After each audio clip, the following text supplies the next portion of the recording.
Hello, everybody, and welcome one and all to a very special episode of the Chaos Protocol. Tonight, we are bringing you a duet session featuring myself and our incredible Arc 3 guest, Hamna Shahid, as Rhododendron Trakar. This very special stream will be just about 60 to around 90 minutes long and will not have a break in the middle. Before we begin, a reminder that the Chaos Protocol is a dark fantasy series that may contain content that is triggering for some viewers. Content warnings for this session may include fantasy violence, grief, trauma, vampirism, blood, gore, romance, references to sex, complex character dynamics, violent conflict between family members, death of loved ones, substance use, and mentions of spiders and needles in the context of tattooing. If you are on Twitch, use !CW at any time to get a look at these content warnings because they are quite expanded for the evening. And if you are on YouTube, one of our lovely mods will be grabbing a list of these content warnings and peppering them into chat every now and then, so you will always stay abreast of what is happening. And stop that, dumb. Okay. You say it every time. I'm gonna TPK you this session. Okay. with that out of the way, let's begin this Arc 3 special, Ink on Canvas.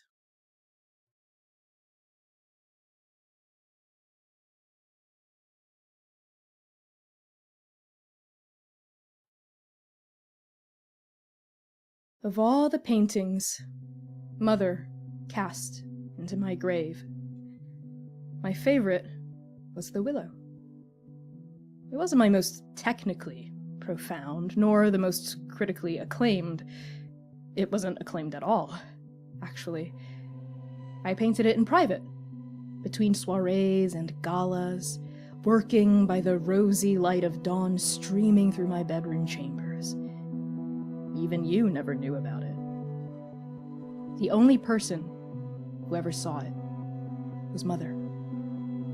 3 hours after you killed me, she came across it, tucked into the back of a closet. Underneath the moonlight, the painting resembled an ill omen. The roots were too silver and crooked, the leaves pale, bereft of life. The tree's reflection on the water seemed distorted. A simulacrum of beauty instead of a monument to the real thing.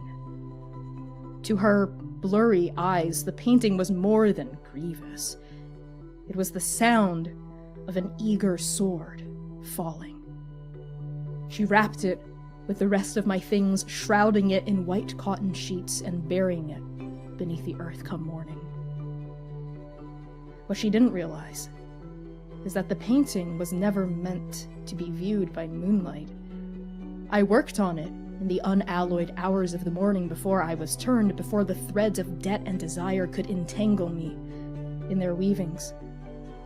The painting was always meant to be seen under the bright light of day, where it looked as it should have.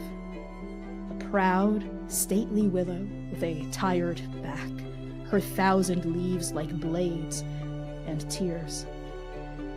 But in the sunlight, the subtleties of the willow's reflection in the river become clear. She's not standing on the bank alone. There are 3 children beneath the protection of her shade, laughing and playing.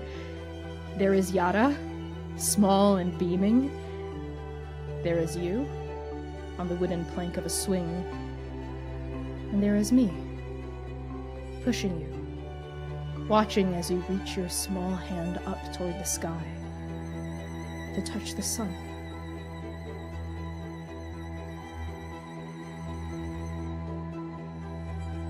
Rhododendron, you sit on a tattoo chair. Music hums from speakers in this dimly lit parlor, but neither you nor the artist hovering over you need much light to work by. The needle of Diablo's tattoo gun works its way up your exposed collarbones. The resonance vibrates through your marrow, ringing up your sternum, making the insides of your skull jitter with thought, activity. Diablo's hazel eyes are focused, intent. His gaze is fixed on the masterpiece, carving its way into flesh. The white ink tattoo on your chest has always been beautiful, always been a blade's width from perfect. It depicts a intricate web, a web you designed together with Diablo. But now, it's time. It's time to deepen this art, to expand its meaning, its dominion. It's time to put ink to flesh. What extended design have you requested from Diablo, and how have you been sitting so far?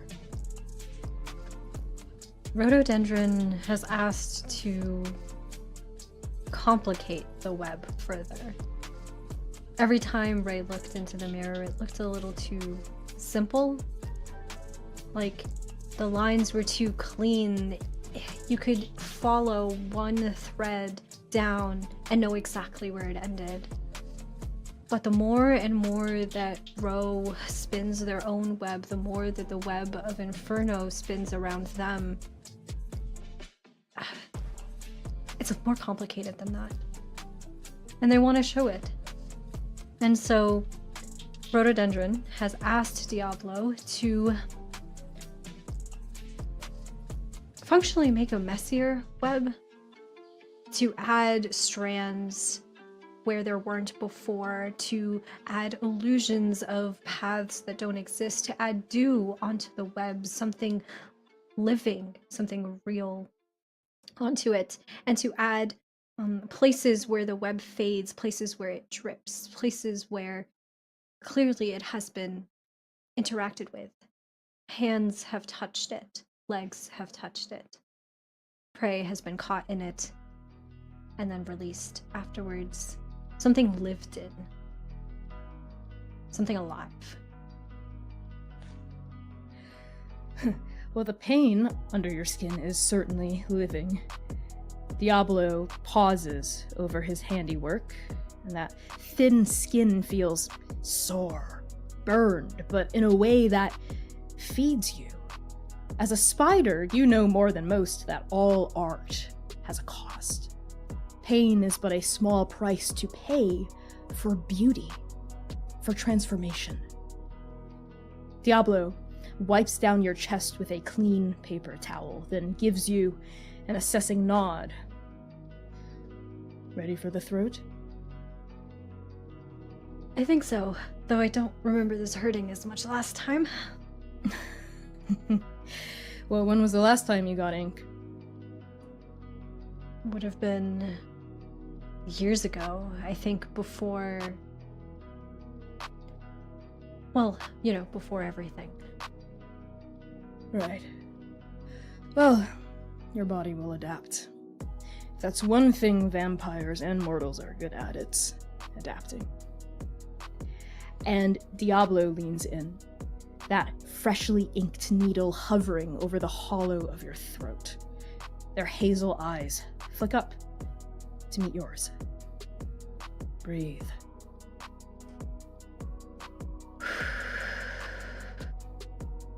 And then the fang descends.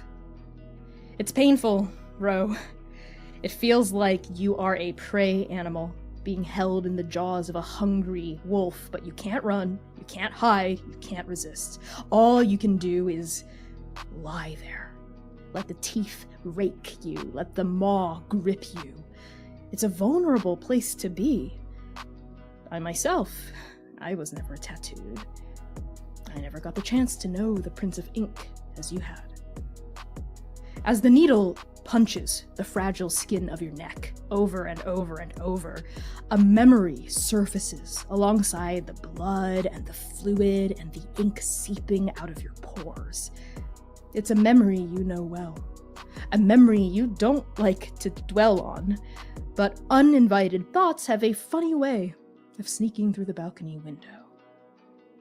This is a memory of the last time your neck, your voice, your language itself was lacerated. You are still alive. There is moonlight, and it is pouring through the balcony windows of my bedroom. Of all the rooms in the Trakar Haveli, minus Willow's own abode, the quarters of one nasturtium Trakar are the most extravagant.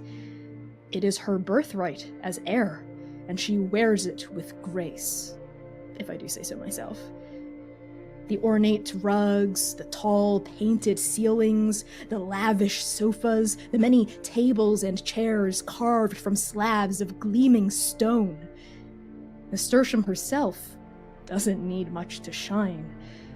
He is beautiful, a jewel of Inferno, everyone says so.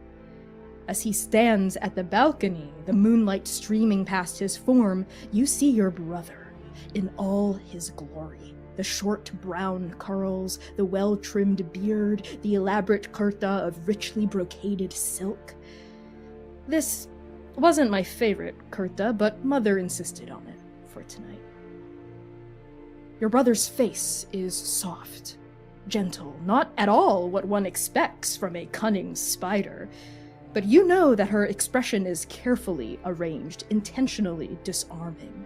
Nasturtium persuades with elegance, insight, emotion, her words as finely dressed as everything else about her.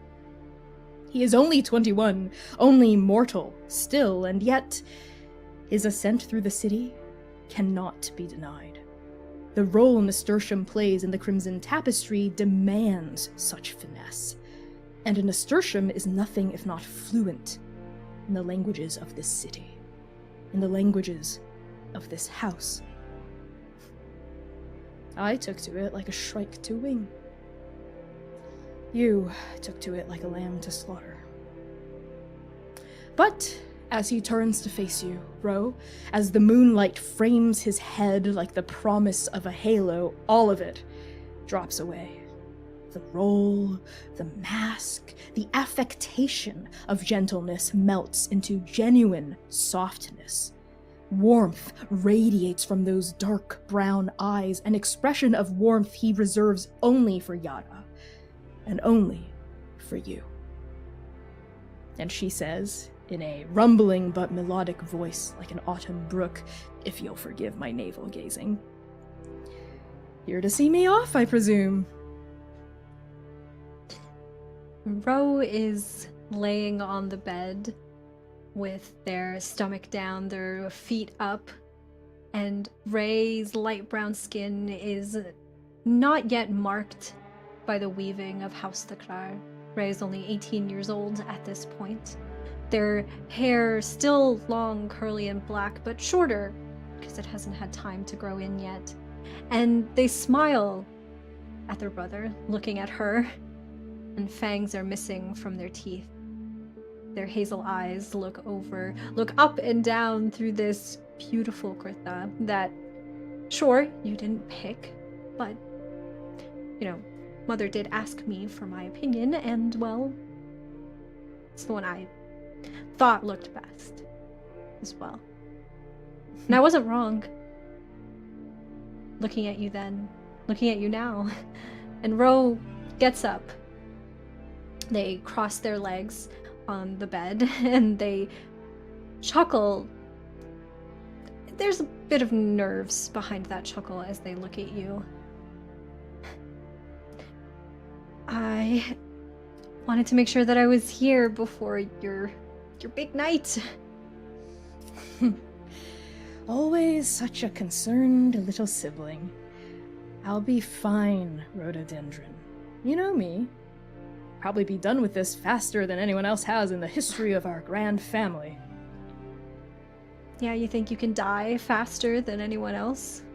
I bet, and I bet I'll come back faster than anyone else too. Will come back, right?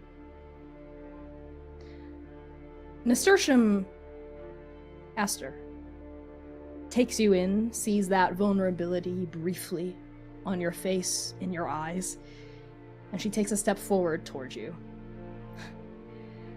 There's nothing to be scared of, rhododendron. I know it in my blood. I will come back, okay? I would just feel better if I was allowed to be there, you know? You know how this is. It's tradition. Each of us has to go through it alone. Mother had to, grandmother had to, great-grandmother had to, and now I have to. And one day, you'll have to, too. And so will Yada. I know. And they straighten up and run their hands along their pants, trying to get some of the nervous sweat off of them. And they look up at their brother, at just how perfectly she handles this. And how none of this seems to bother him. None of it has ever seemed to bother him. And I feel so small and unsure in the wake of it. Like they are on the precipice, the edge of a cliff, and being asked to just trust that at the bottom there aren't scraggly rocks waiting to take everything away from them.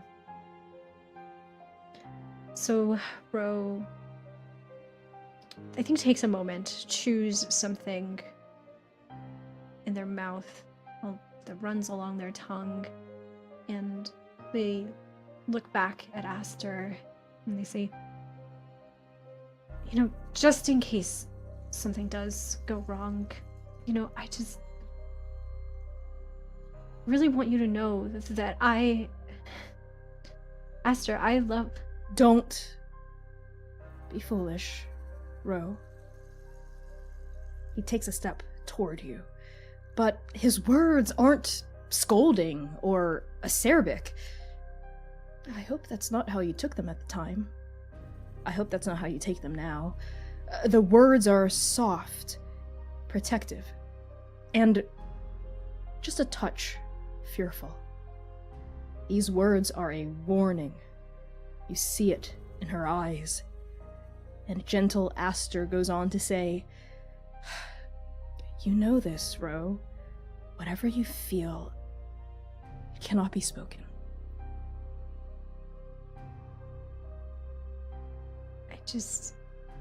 I know, but... There's no but about it. Look, I know you know this already, but humor me, Ro. And Aster settles into this kind of, not necessarily blasé, but light-hearted mannerism that you know very well, something to set you at ease, an oldest sibling affectation of protectiveness, of just look at me, look at how easy everything is, everything's going to be okay. But you're older now, Ro. You're no longer the 9-year-old who followed Aster around like a lost shadow. You know a little bit more at this point, and you know that light-heartedness masks something a lot more serious. And Aster goes on to say, I'm scared. Okay, you got me. I am scared about tonight. I know I'll be okay, but that mortal fear of death never quite leaves the body until it's all over, does it? Listen. And she leans in, conspiratorially, as though sharing a secret with you. Bidding you to lean your head in as well.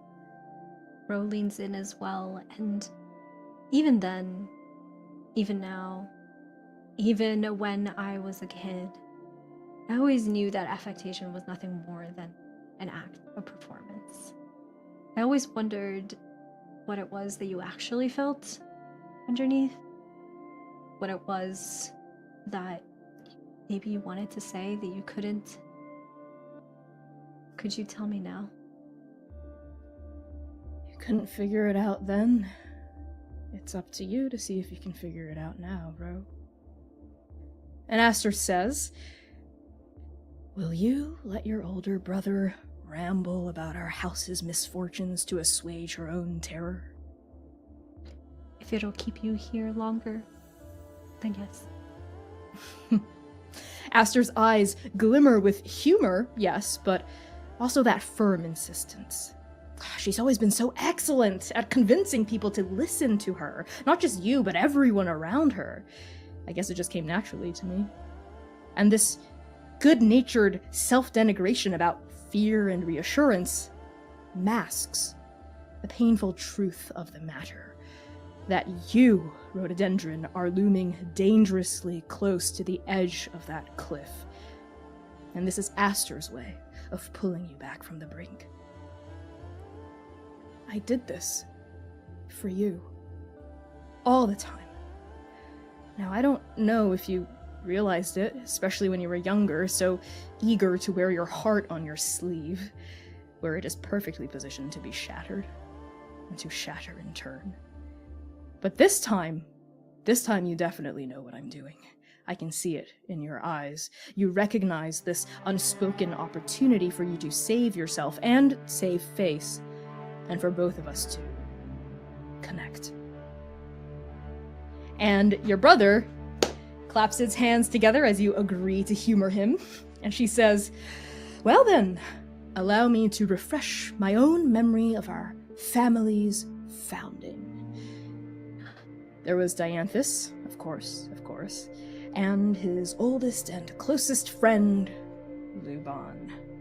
And then there was the fracturing of that bond, and from that fracturing, the curse. That which a spider loves destroys, and is destroyed. And so we don't. We must not. We can't, Ro. It's a matter of survival. We touch no one and nothing with our deepest affections, not our family, not our companions, not our crafts, not our interests, and by doing so, we spare them. And we spare ourselves. Doom hangs over our house like an eager sword, Ro, and there is no escape. The ancestors know we've tried. Great-grandmother even asked Tingsing to peer into the future of our house to find an end to this cycle of suffering, but you and I both know there was none. So, we do what we must. We play our roles in this performance that is life and unlife. We acknowledge the obligations and debts of the blood that binds us. What we can do, what we must do, is weave. Weave webs of influence and connection to ensure our survival in this unforgiving city. We can observe the things caught in our webs, yes, the places, the parties, the people, but we cannot touch them. Not ever. Our hearts must be museums. Do you understand, Ro? I always thought the curse of our house was a folktale, a story that we told each other as children to prevent us from acting out. You can't tell me that it's real, that you believe it. I believe that abiding by the terms of this curse has kept our family safe for generations. And every time one of our ancestors has attempted to act otherwise, there have been dire consequences. And at dire consequences, Ro can't help but think back to their fear in this moment, the thing that's making them nervous, the thing that made them want to say those forbidden words in the first place, and that's Aster's life. If it's true, if there is even a sliver of a chance that not abiding by these terms means that Ro could be the cause, could set something in motion to bring about doom on their house, they could never. And so these words, the weight of them, I think hits Ro in a way that they never had before. They meant it when they thought it was just a silly story we told each other, but looking into Aster's hazel eyes and the seriousness with which he looks at them, that was the first time that I tried to be like you. That I tried to put on that mask that we're supposed to, because I wanted to make sure that you came back. I saw that mask, Ro. I was so proud of you. Finally looked a little bit more like me. A little bit more like what Mother has always ensured that we should be. That pride was matched by only one other emotion that you don't catch in this moment. It's a tinge of sadness. Well, I guess in that case, good luck.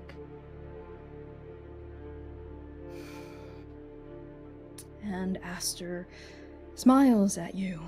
It's soft and it's sad. That tinge surfaces for half a second. I've only worn this smile a handful of times because it's real, and anything real in our house does not last for long. Thank you, Ro. And that smile is gone, and they are back to their confident, elegant self. Now, will you help me do my makeup? Yes. And I think, Ro, you can see the way in which they are struggling to step into these shoes, step into this mask. It doesn't come naturally to them. It never has, and quite frankly, it never will. At least Ray doesn't think so. And so the lingering feeling in the air between them is of that affection, of that emotion, of those words that Ro is not allowed to say, that still hangs on the tip of their tongue like they want to. But they can't. But they want to. They want to. Don't, so... Ro. I didn't. But you can't help. You can't blame me for wanting to anyway. I mean, my big brother was going to go off to... I can't blame you, I never would. But Doom would. There's no blame when it comes to that, it just strikes. And I won't invite it into our house. And so Ro happily helps Aster with their makeup, making sure that he looks absolutely stunning, the way that the heir of House of the Cross should. Everyone is going to be so jealous of you. Oh, believe me, they were. You help Aster put on her makeup, and at the end of the hour, you step back and you take your brother in. Somehow he's even more beautiful than when you first walked into his room. And then he rolls his shoulders, glances at the angle of the moon in the night sky visible in the balcony beyond, and nods. It's time. Gives you that curt acknowledgement with the tip of the chin and strides toward the doors of his room. She lingers at the threshold, those slender fingers on the edges of that wood, and then tilts her head back at you, gives you a kind smile, tinged with humor, says, "See you on the other side." And Ro just nods and waves, sitting on that bed, smiling, trying so hard to smile, fighting back the feeling welling up in their eyes, as Ray does. Pain jolts you back to the present. The sharp stabbing of a needle against your neck, the burning sensation of ink beneath your skin. Diablo leans back, flexing the tendons of their working hand, and admires their progress so far. It's coming along nicely. Their hazel eyes meet yours, and Diablo tilts his head to the side just the slightest degree. Where'd you go, rhododendron? Ro's throat hitches like there is a breath caught in it, as if Ray was back in that bedroom with Aster, and Ray's yellow eyes blink twice, 3 times before meeting Diablo's hazel ones, and they gasp a little in the chair, trying their hardest to keep themselves steady, not sure yet if Diablo is finished or not. Still finding that feeling in their body. And Ray says, I went back to Aster. You know, I had a feeling you did. And Diablo leans back in, putting the final touches on that piece by your throat, and you can certainly try, Jean, but you could never quite hide all of yourself from Diablo, could you?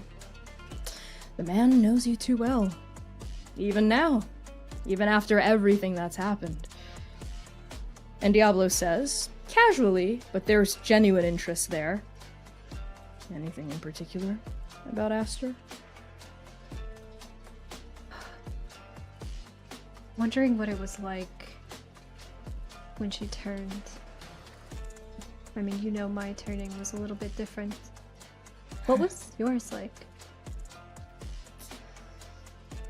Mine was hard. Painful. You know some of the details, of course, but it's not a story I like to linger on. Figure you don't like to linger on Aster's or yours much either. Death is death after all. We can be prepared for it, but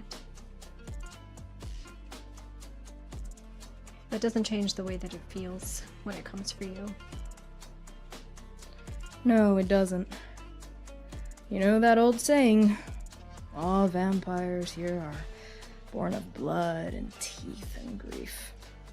I guess in that regard, all 3 of us turn the same way. I suppose that that's the one thing that we all have in common. The one thing that the river gave us. The river. The river and its many blessings. And its many curses. And those hazel eyes flick up to you on curses, watching your expression closely.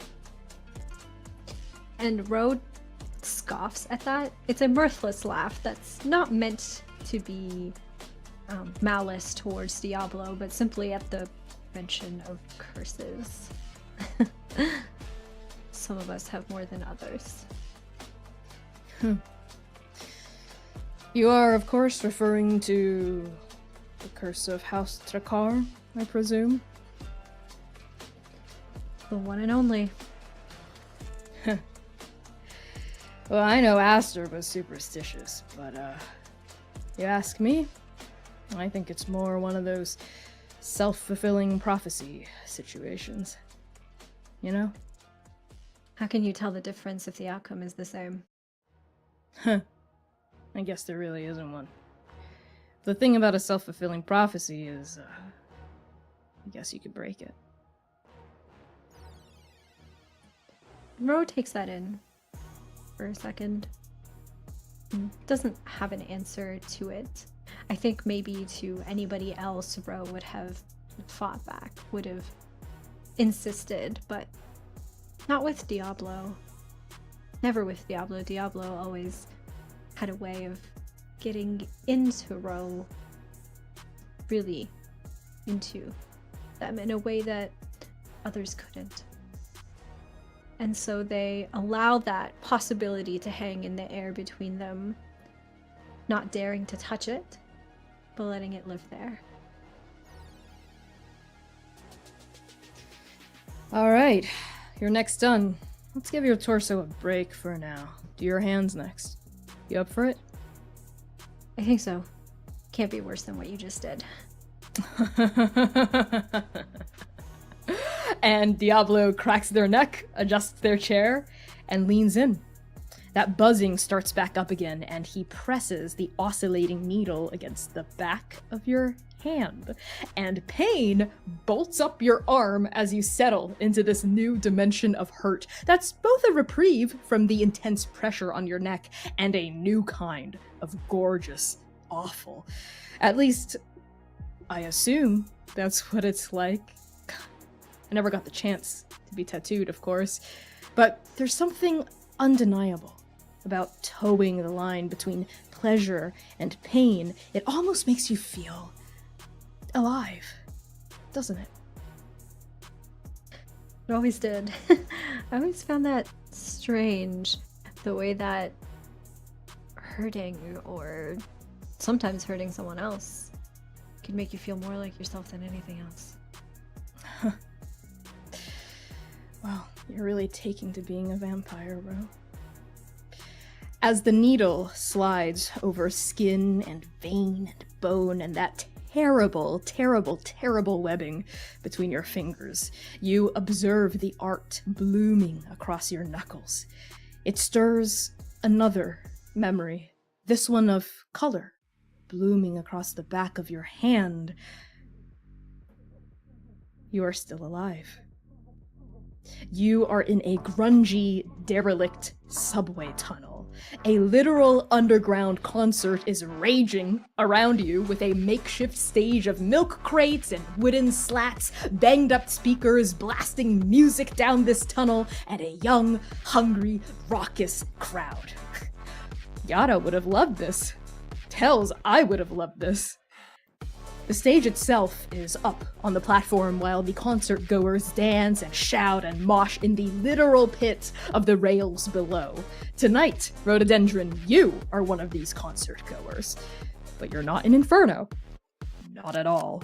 In fact, no one here gives you or your companions a second glance as you dance with the rowdiest of them. Here in Paradise, you are completely anonymous. You didn't know where Diablo was taking you. He just said it was somewhere far from the dance hall, far from the houses. But this was unexpected. And to its credit, it's also amazing. Here, no one looks at you with assumption or expectation. No one tries to kiss your boots or show you up or prove something to you or about you. You're just another face in the crowd. Just another stranger. And so are your friends. Remember when you had friends? Diablo stands to your left, dressed in a leather vest and low-rise jeans that really only he could pull off. His hair has been rebraided into cornrows and wrapped into a small knot at the back of his head. Their skin glistens with sweat under the pulsing lights of the concert floor, and they shoot you a toothy grin that's all fangs, but no bite, at least for now. Tavash. Tavash stands to your right, leaning against their cane, swaying to the music. Their hair is shorter than you know it now, styled into a messy two-block with a fade. Ta wears a top that's little more than a leather harness and some fishnets, as well as red velvet trousers and all kinds of gleaming silver jewelry. They're not wearing those tinted glasses, they only start doing that after you killed me, and their exposed black eyes are flashing with excitement. Ta elbows you, a small grin on ta wolf-like mouth.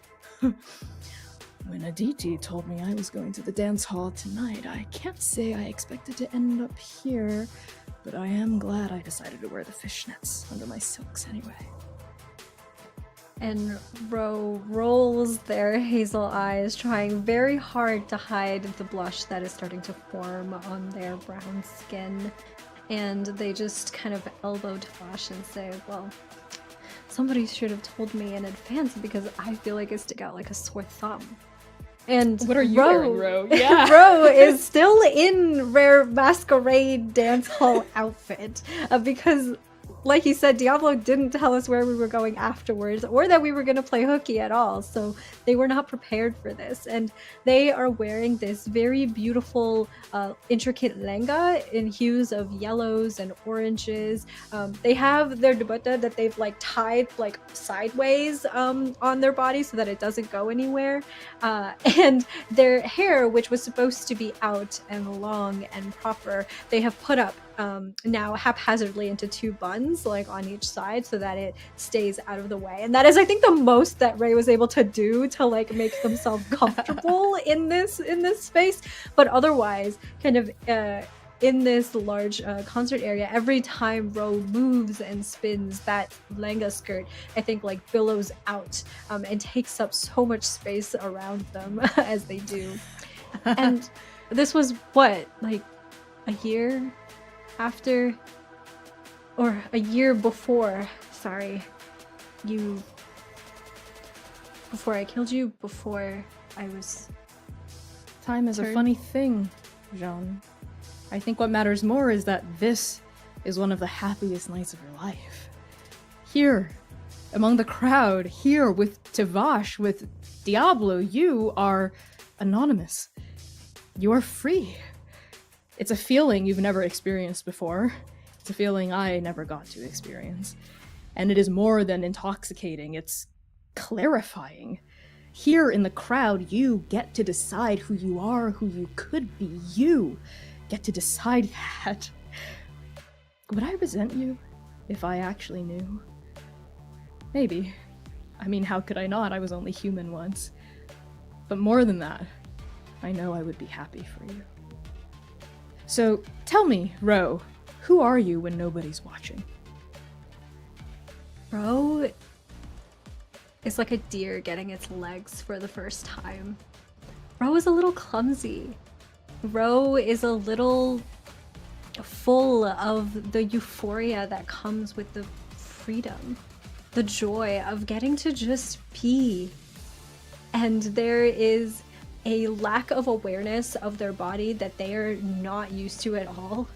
Usually they are so hyper aware, hyper vigilant of where their hands are, where their shoulders are, what is their posture like. And here I think Ray just lets themselves loose, and in a way that is perhaps not considerate of the people around them. And so I think they keep bumping into other people, but all, I think, lighthearted interactions where Ro like apologizes and laughs and, you know, starts to dance with some of these other people that are around them. And it's just what it is. And there's uncertainty there too. Like I said, Ro has never felt this before. It's like taking weights off of you and then feeling like you're falling because there's nothing to ground you anymore. And so Ro moves about, but can't help but feel like there's nothing to keep them, nothing to tell them what they're supposed to do, what they're supposed to be, and that's it's a little scary, but it is so exhilarating at the same time. The band currently playing does a final riff to raucous applause, and then they exit the stage. And the next band climbs on and they start setting up. And as the crowd around you settles down out of dancing, they start ambiently chatting between these sets. You and Tavash both notice Diablo straightening. He nudges the two of you, looking at you with an almost nervous expression. That's rare. Something's wrong. And you follow Diablo's gaze to the singer up on stage that's currently setting up a mic. And you see a handsome mixed black and tie person with light brown skin and this short wavy hair shaved on the sides. He wears a white t-shirt that's tied into a knot above his stomach, which is showing off this kind of dense happy trail and just truly gratuitous musculature. And Tavash raises an eyebrow at Diablo with a flash of recognition in their brown eyes. Rather, with a flash of recognition in their black eyes. That's him, isn't it? The guy that abandoned you after you got turned? And Diablo gives Tavash a look, as you also gawp. Wasn't just him that abandoned me. All of my friends did.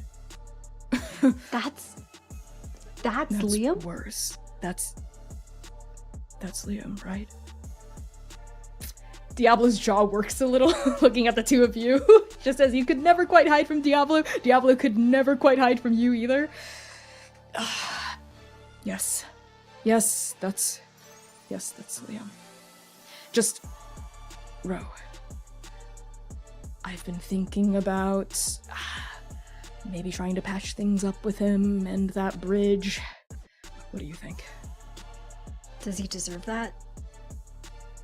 Tavash also raises their eyes, looking at Diablo, and chimes in, yeah, Diablo, does he deserve that? I'd like to give him at least the chance. I think everyone deserves that. Well, if that's what you want, then yeah, I say go for it, and we'll be right here. Yeah, Diablo, we've got your back. Thanks. And at this point, the lead singer steps up to the mic and says in a gratuitously honeyed voice, "How are we doing tonight, paradise?" And the crowd erupts into drunken cheers and raucous applause, and Diablo cups his hands around his mouth and whoops. And at that, the singer's dark brown eyes land on the three of you.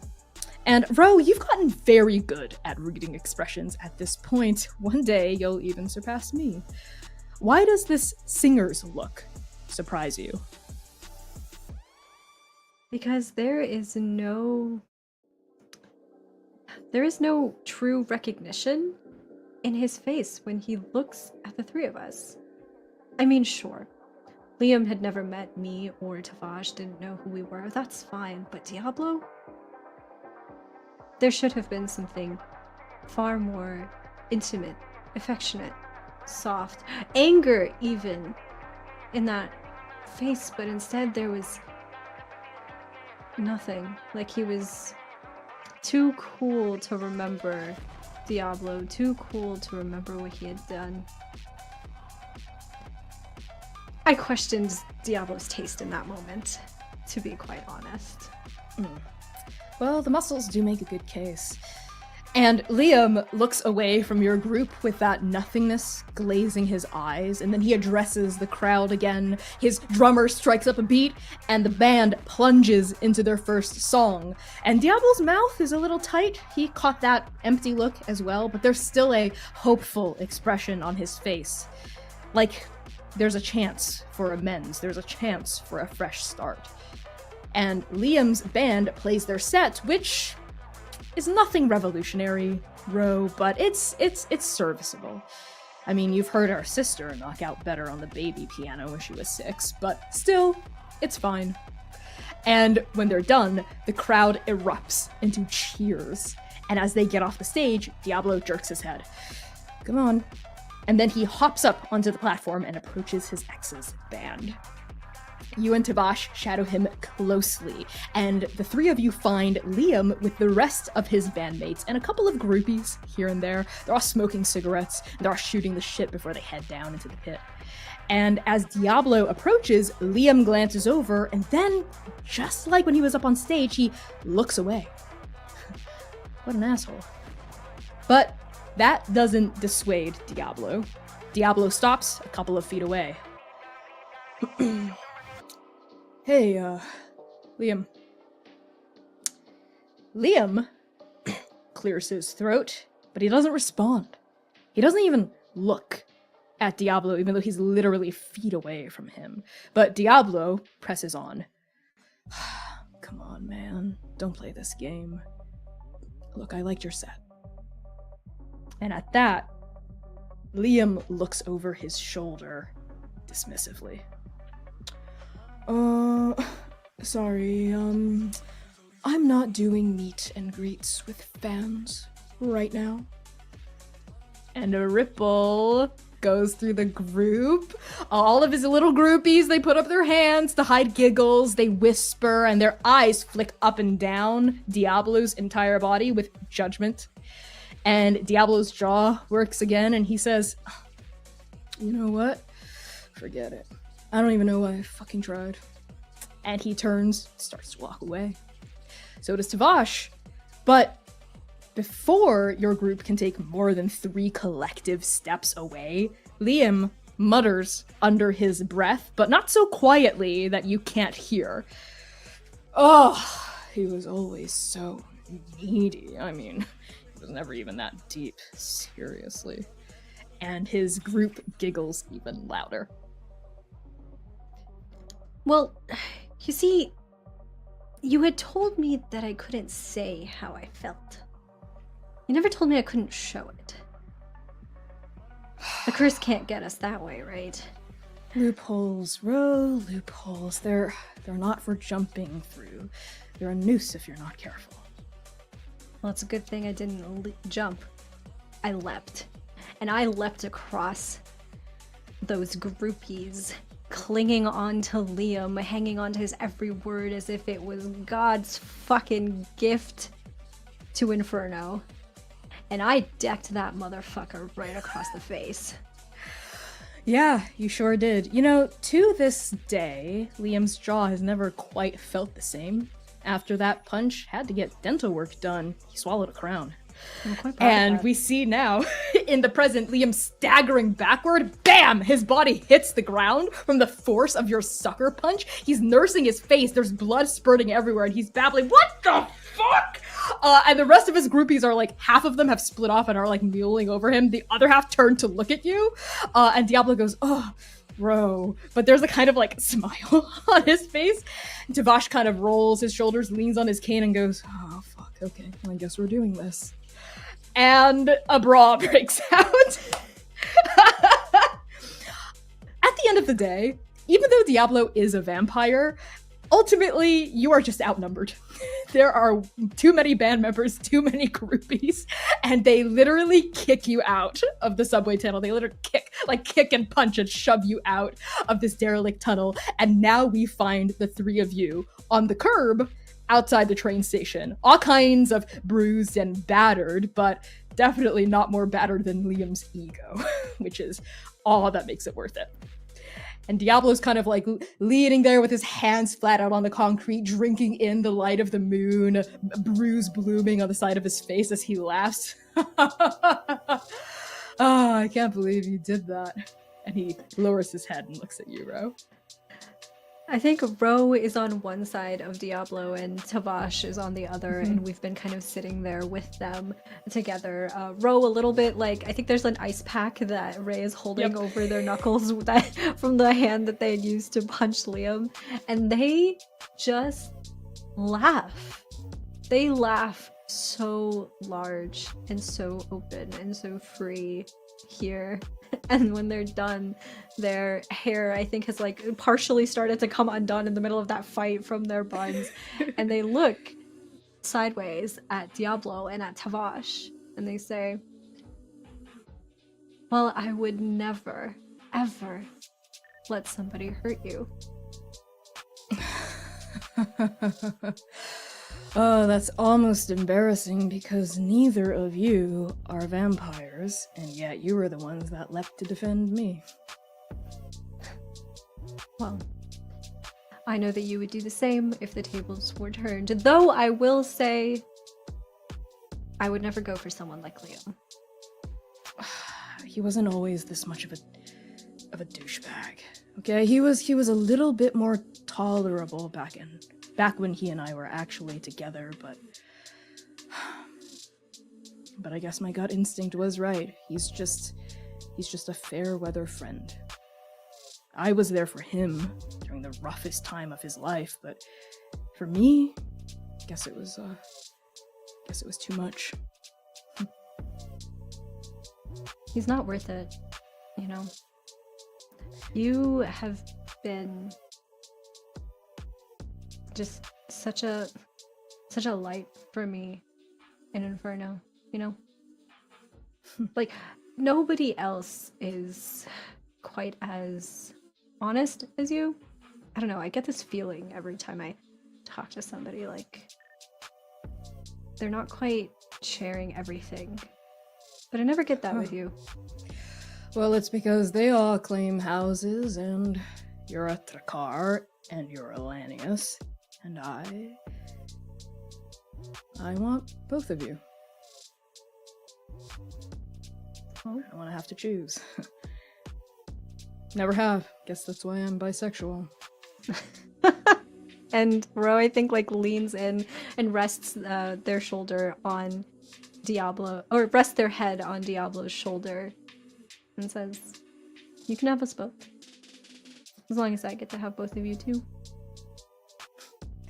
Tavash laughs and also leans their head in, so they're mirroring what you're doing, right? Diablo lets out a little sigh and places both of his arms around the two of your waists and pulls the two of you in. And Tavash says, seriously, more now, Diablo, you know that Ro and I aren't fair weather friends, right? We'll always be here for you. You can count on it. Well, don't go around making promises you can't keep. Not in my nature. Right, Ro? Right. We will always, always be here for you, Diablo. And each other, right? Right. Right. Alright, you two gay people, come on. It's a long ride back to Inferno. Just because you're bisexual, you can't. Okay. The three of you, giggling and chuckling and laughing, pull yourselves up from this curb, start making your way back to the trains, the actual working trains, not that derelict subway tunnel. And gosh, one of the things that really stands out to you, Ro, is just how comfortable you are in this memory, in this present, this past, this future. You're so comfortable with Diablo and Tavash. You're so open with each other. There's a genuine embracing of friendship here. It's not like that anymore, is it? Well, I think we know who we have to blame for that. I wouldn't be so sure if I were you. And Tavash takes that ice bag off from your knuckles as the three of you start to walk and says with concern, "Let me see how the bruise is looking." I think I'll be okay, but... Come on, let me see. Okay. And Ro gently, I think, hands their hand over to Tavash to look over all of the bruises on their knuckles.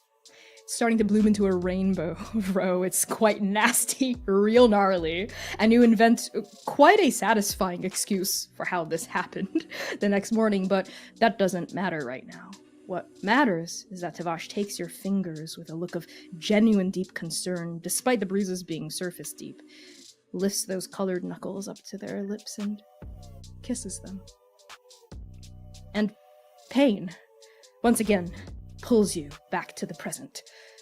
Diablo leans away from your hand, revealing an intricate network of white ink across the knuckles.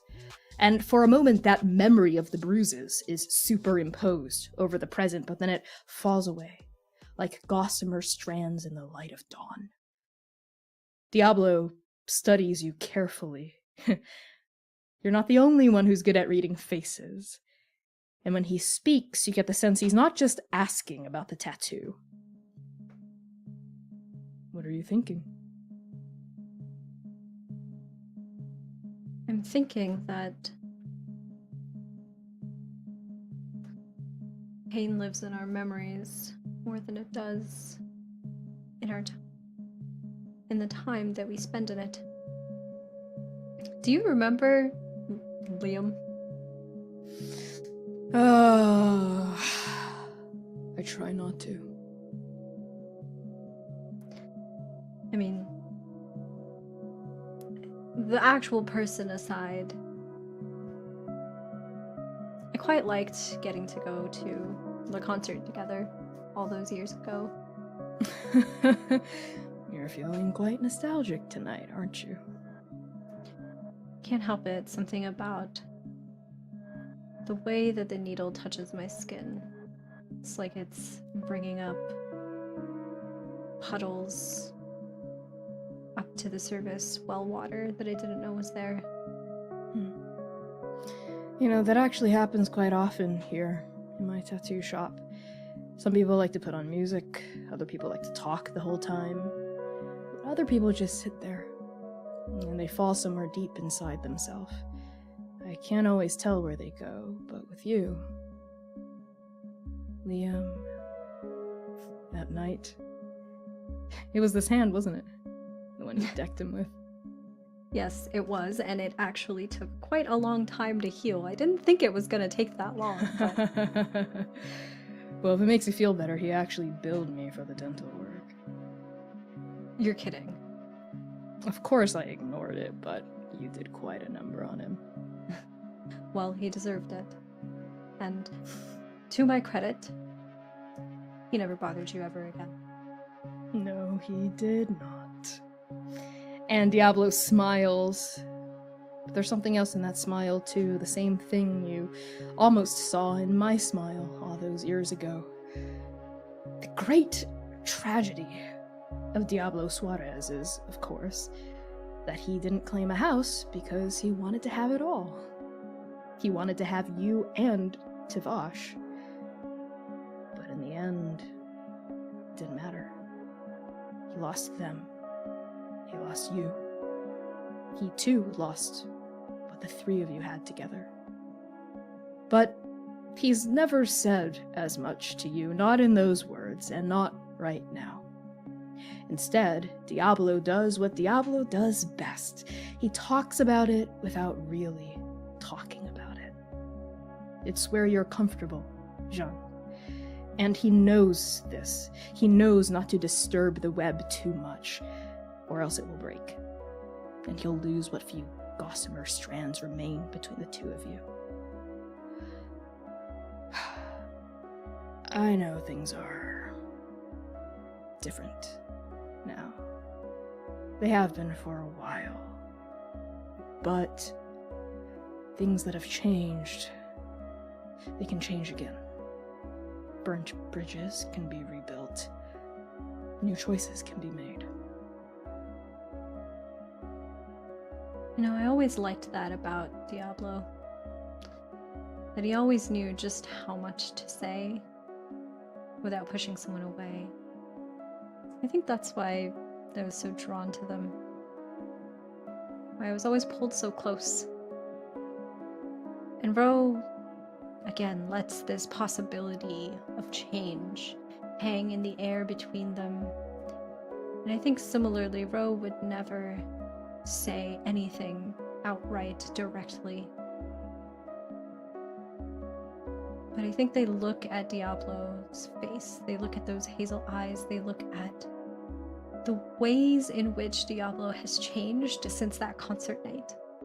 And you can see it on his face in the ways that they haven't, because after all, they are a vampire and there's only so much that changes. And they feel simultaneously like there is a gulf between them and like there is no space at all.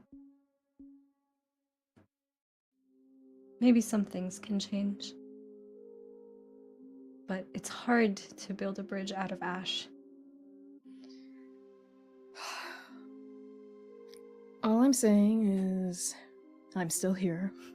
I haven't been turned to ash, have I? Neither has your Shrike. We're all still alive, in our own way, as long as our hearts still beat, however slowly. There's always another night, Ro. There's always another night, and another, and another, and another. You may think it tedium, but I think it opportunity. And Diablo flexes his tattooing hand. You know, I think we've given your torso enough of a break at this point. Ready for the sternum? Yes, I am ready, especially because I think if you keep going on my hands... You'll cry let's blood. just... Yeah. Yeah. And Okay. I really don't like when that happens. It's hard to get out. Okay, I'll spare you the embarrassment. And the laundry. And Diablo leans in, that needle begins to buzz, and then he presses the ink against your sternum, directly over your heart. As pain once again begins to bloom through you, you can almost hear your dead heart squeezing again, bidding your still blood to run. Your heart used to beat, Ro. It used to sing. And with that bittersweet nostalgia comes a third memory, one that pulses in rhythm to the needle working over your heart. You are still alive. You are in the Shrike's nest. One of the Shrike's nests, to be precise. Unlike House Trakar, House Lanius has no centralized lair, no grand Haveli. Instead, the Shrikes claim secret, transient abodes across Inferno, meeting places and homes that change with the seasons, the weeks, the days. As the architects and builders of the city, House Lanius gets privileged access to almost all physical spaces. Why claim a single building when all of them could be their home? I've always admired such brazenness, such open tenacity. Of course, I never admitted it. But you also always admired it, didn't you? Even before you started fooling around with Tavash. I thought their arrogance was amusing. A challenge. You thought their arrogance was attractive. Well, like I said, it was a challenge. There's something thrilling about sleeping in a different place each night, reinventing yourself according to the physical space around you. But it's not a true reinvention. The Shrikes don't abide that, just as the spiders don't abide connection. Lanius is trapped, just like we are, just like I was. But it's not a web that confines them, it's a nest, an endless house of brick and stone with walls taller than the sun. The sky is but a tiny circle above their heads, but they can never reach it, no matter how high they fly. By now, you've been to many of Tavash's personal nests. They range from cozy brownstones to the tops of soaring bell towers to ancient manors on the outskirts of town. They vary in age, size, architectural style, furnishings, amenities, but one thing remains constant in each place you go. It's empty, transient, void of character. None of Tavash's personal effects line the walls, the desks, the closets. Do they even have any personal effects? There is no choir of songbirds in the halls, no shuffling feet or conversations to be had behind closed doors. It's only ever you and Tavash, for better and for worse. Tonight, you are in one of Tavash's favorite haunts. It's a penthouse suite of a luxury high-rise, 3 stories of exposed brick, industrial fixtures, and floor-to-ceiling windows that offer a breathtaking view of Inferno's bustling nightlife. You can see the entire city from up here, an endless horizon of glimmering lights and the sanguine bends of the Red River. But there's a different view that you've spent your evening fixated on. You're in a massive bed of silk and cotton. There are more pillows here than the eye can count. The sheets are freshly made and drenched in sweat. Tavash is pressed into your side, breathing heavily, their short hair a messy halo around their head. They sink into the pillows with a deep, content sigh. And you look at them with a particular expression. What expression do you reserve only for the Shrike? It is an expression of breathlessness. Like, this is the last moment that they will ever have in this entire world, and they would not want to be anywhere else for it. They have a softness to their face. The mask completely gone, nowhere to be found. Their hazel eyes reflecting the moonlight from the windows coming in. And they smile. Genuinely. It reaches their eyes. They smile at Tavash here. And I think their hands are absent-mindedly running along Tavash's shoulder, his arm, his hands, his fingers. And they're just taking him in. The Lanius nests have always felt so beautifully, wonderfully private and quiet, in a way that the Grad never has, always bustling with people and activity and expectations. And this has always felt like a place just for us, like Inferno doesn't even exist here. Feeling your gaze, Tavash opens one midnight black eye, and they turn onto their side, prop the head on a hand, and Ta looks at you with unashamed, open admiration. You're staring, Spider. When I have something so beautiful to stare at, how can you blame me, Shrike? Oh no, don't you flatter me. Except, yes, please do go on. Well, I mean, you know that I think you are the most beautiful work of art I have ever laid my eyes on. How can that be possible when you exist? If I could frame you and hang you in the Recluse Gallery, you know I would. Oh, please, don't put me in the Recluse Gallery. Put me on top of a skyscraper, looking over all Inferno, where from the streets they see but a speck, but only you and I know the truth. The real valleys and curves of my face, all the crenellations and shadows of your eyes. I love that only I see you. And Ro turns over on her back and looks up at that ceiling that is so high above them, impossibly high. And Ray reaches out a hand, painting a picture for Tavash. What if we could build something together? A art gallery on top of a skyscraper, something that looms over Inferno, so that no matter where you are, you look up and you see beautiful works of art. I would love that. Art gallery on top of a skyscraper. Why not put a church on top of the art gallery too? And a mausoleum on top of that. Endless monuments reaching all the way up to the sun.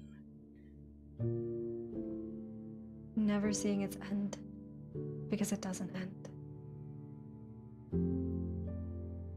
I don't want this to end. And Tavash turns back to face you. Their hand reaches out, strokes the side of your face. They've always been so disarmingly open and honest with you about exactly what they want, exactly how they feel. There's so much emotion in Tavash all the time. You didn't realize this until the two of you started actually courting. It threatens to seep out of them, out of every hairline fracture in their own mask. It's a marvel no one else has ever noticed this, because Tavash is one of the most emotional, emotive, and passionate people you've ever met. And here that emotion washes over you like a red tide. I don't want this to end. I don't want this to end. Let's never end.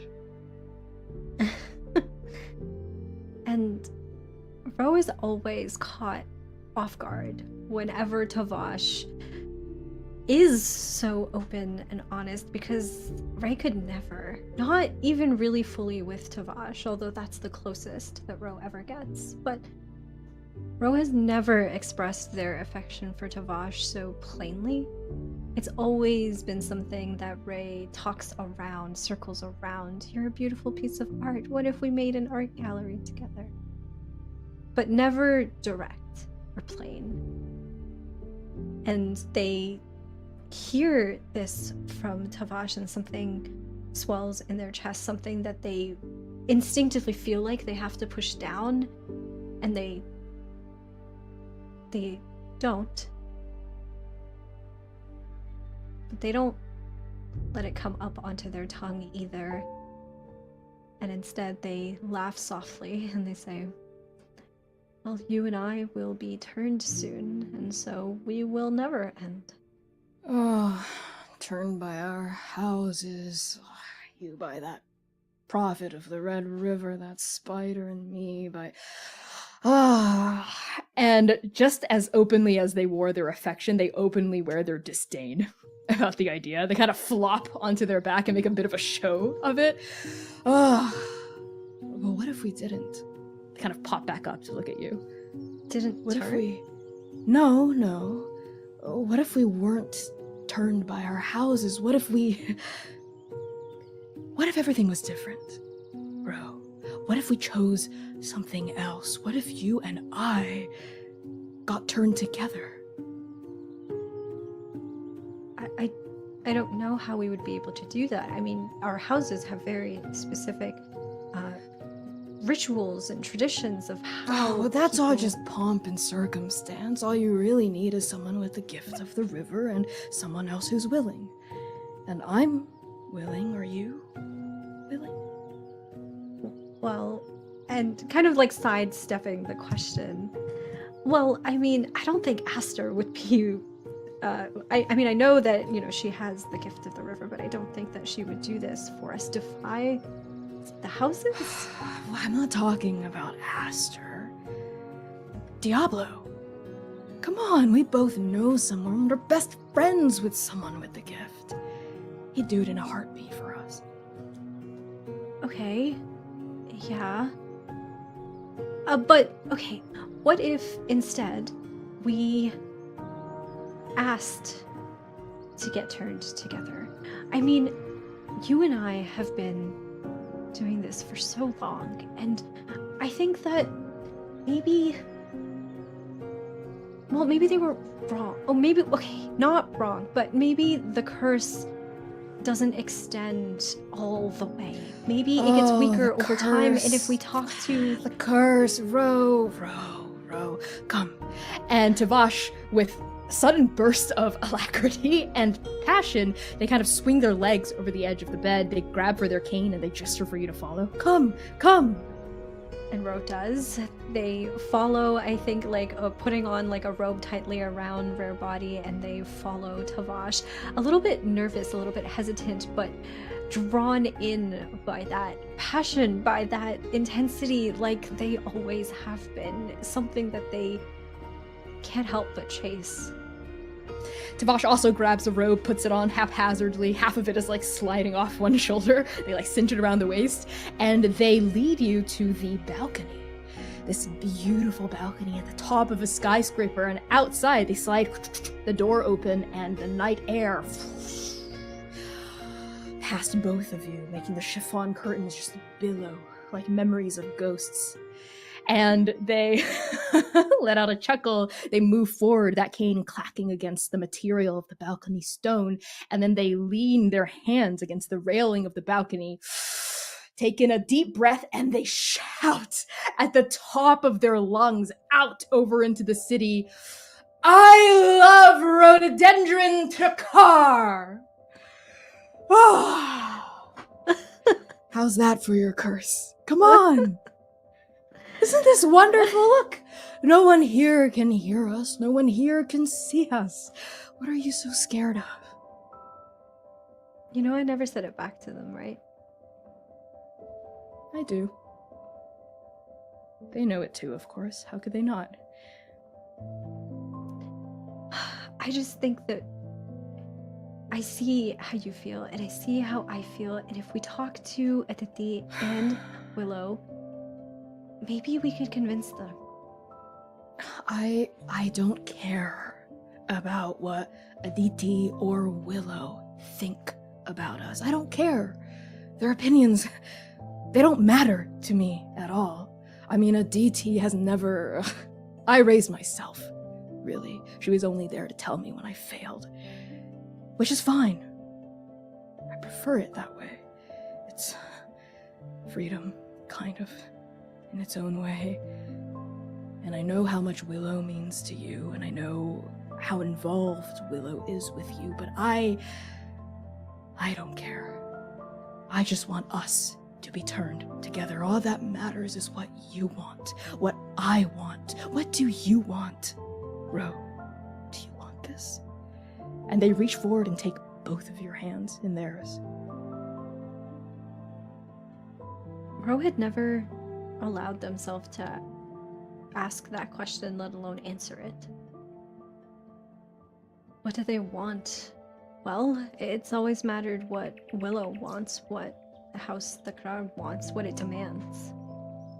It doesn't matter what Ro wants, but maybe... And looking into the Shrike's face, for the first time, I really did start thinking about what I wanted.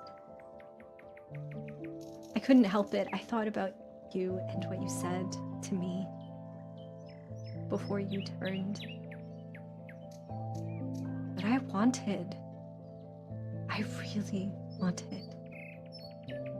And Bro looks at Tavash, their hazel eyes into Tada's black ones. I want this too. I really do. But you have to promise me, and Ro gets closer to Tavash, closing that distance, holding his hands even tighter. You have to promise me something. Anything. Anything. I can't do this alone. I'm scared. My Shrike. My beautiful, beautiful, free Shrike. I'm scared. So, for us to do this, for us to really be together, for us to be turned together, and have what we both want, you have to be there. Every step of the way, you have to be by my side, okay? That's easy. Darling, of course. Of course. Yes, I promise. I'll always be there for you in this, in life, in death, and in life again. I promise, I promise, I promise. That as long as you're there, I think I could do anything. I know I can do anything as long as we're together. And that big smile blooms across their face, lights it up like the sun. And they lean in and they kiss you.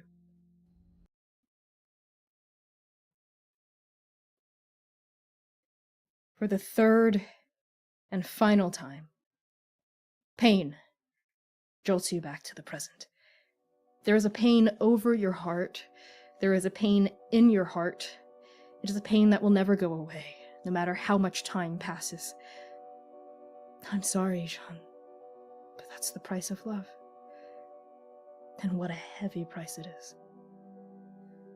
Diablo pulls away, and your finished tattoo is revealed in its full glory.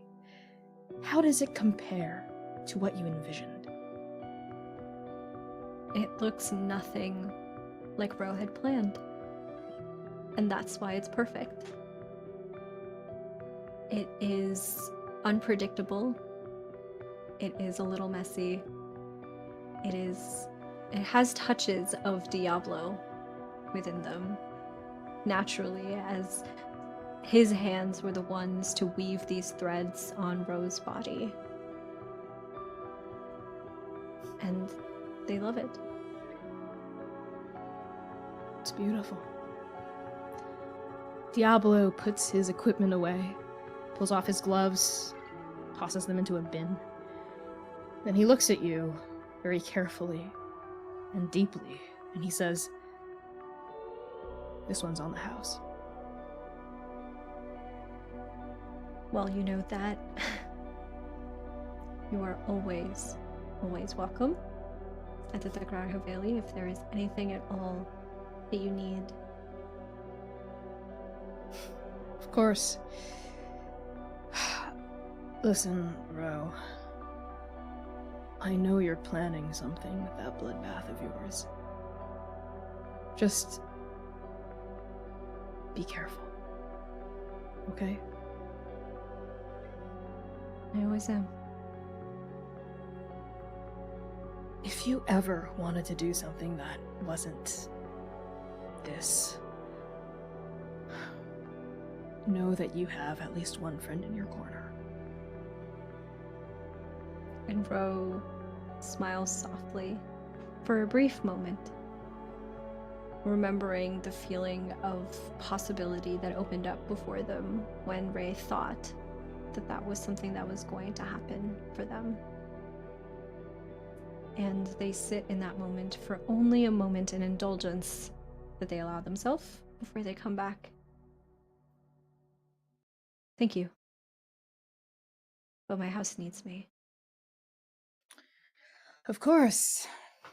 House Trakar calls. Diablo nods, feeling that mask come back on, the wall come back up. He kind of scoots back on his stool and...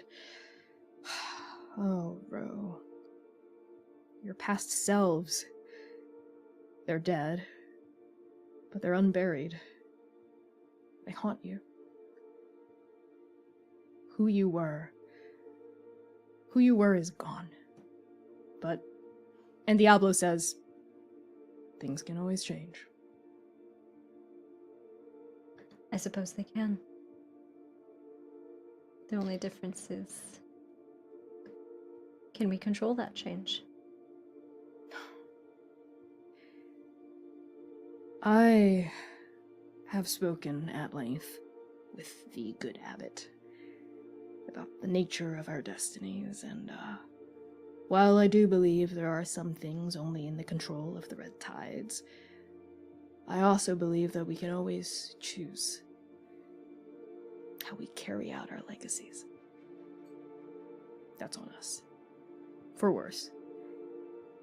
And for better. And Ro, I think, gets a little bit closer to Diablo and puts her hand on his forearm and squeezes gently and affectionately. Thank you so much for the tattoo, Diablo. It's beautiful, as always. You're welcome. Just keep it wrapped for now. Have a safe trip back home. Thank you. And Ro turns to leave. Ro, when you exit dark matter, you are torn open in more ways than one. Memory, intimacy, pain, all of these sensations bleed together until they are a muddled mess beneath your skin, inside your veins, between your blood cells. Your feet lead you, not toward the Haveli, not toward the ICMA, but toward the Inferno Common. Why? Where are you going? I'm not sure. I'm not sure where I'm going, but I'm just going. I don't do that.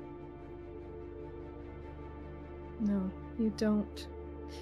You're a very intentional creature, Ro, as I was, as our mother is, as Yara is. It is a rare instance in which we listen to our bodies instead of our minds. But the body remembers what the mind forgets. I didn't really think that it held so much ache in it. You're torn open, Ro. You're torn open. And whenever a door is cracked open, there's always the opportunity for a shadow to slip in, for a ghost to follow.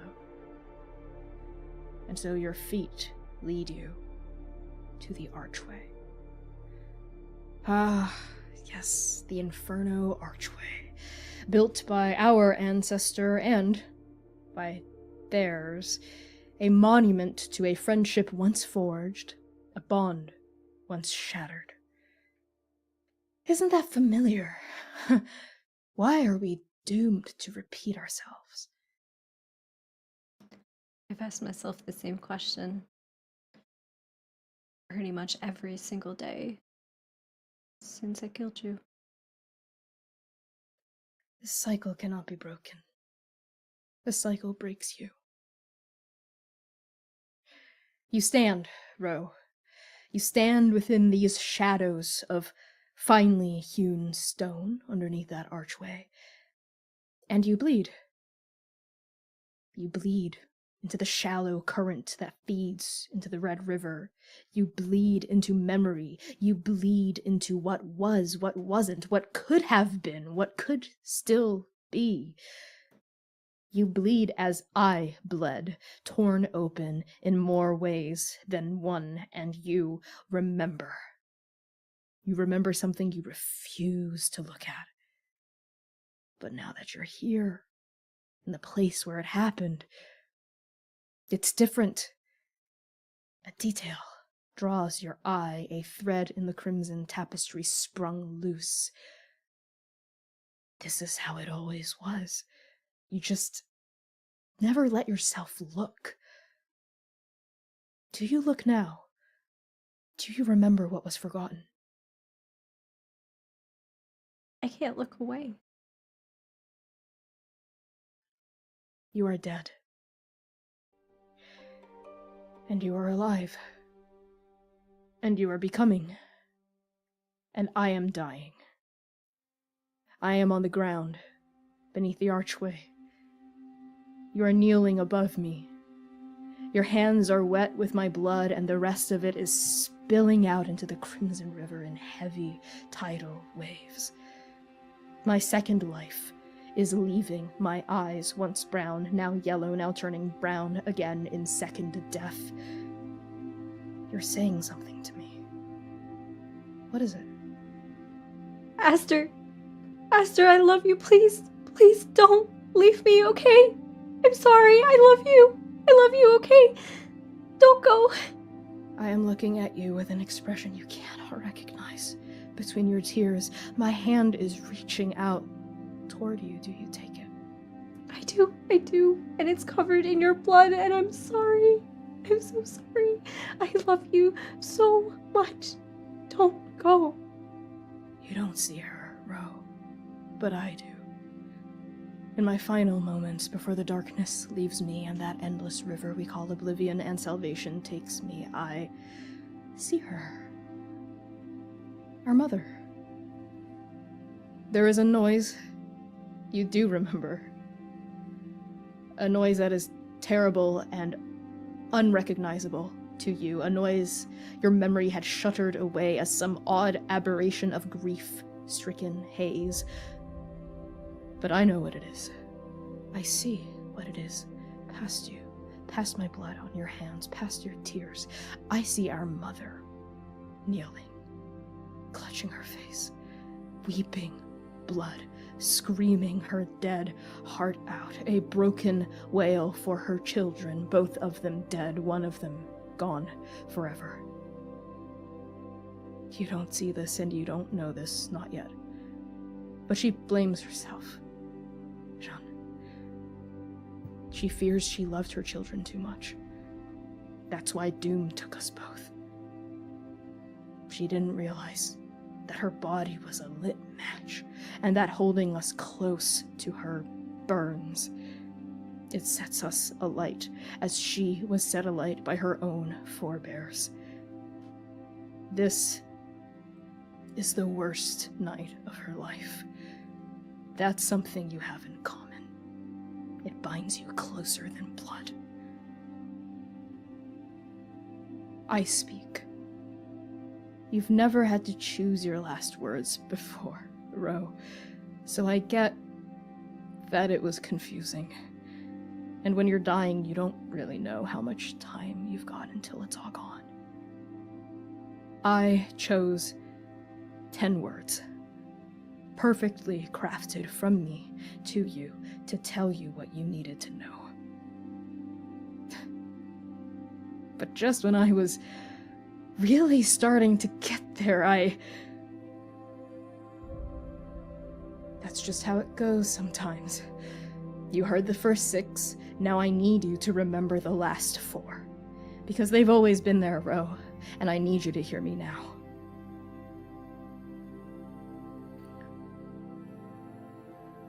See you on the other side. I love you too.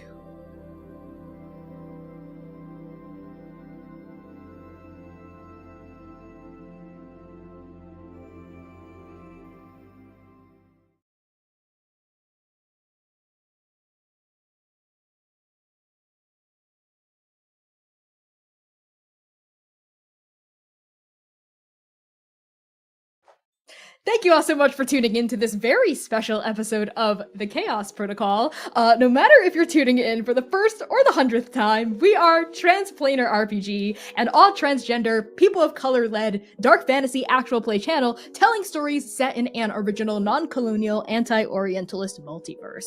This means we stand against genocide and ethnic cleansing and support all oppressed peoples of the world struggling against injustice, imperialism, and colonization. We must use our voices now more than ever to build solidarity and fight for the worlds we wish to see. So to that end, free Sudan, free DRC, free Palestine, abolish ICE, and free all oppressed peoples of this world. Thank you all so much for showing up to support our story, and thank you, Hamna, for telling this beautiful story with me. Take it away, share your plugs, let people know where they can find you and what you're up to. Thank you so much for having me today. Oh gosh, I wasn't expecting to cry. That came naturally and organically. So hello everyone. My name is Hamna. I use any and all pronouns, and I have been Rhododendron Takrar, who uses they, Ray pronouns tonight. You can find me all over the social medias at LilithTTRPG. I am most active on Blue Sky if you're looking to actually interact with me in some way. But the thing I really want to plug is my multimedia production studio, Tender Vicious Studios, is coming out with a new AP really soon at the end of the month.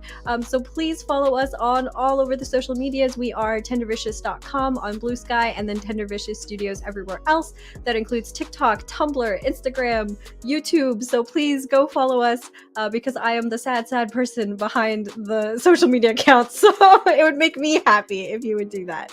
But yeah, and with that, I will pass it back to Connie.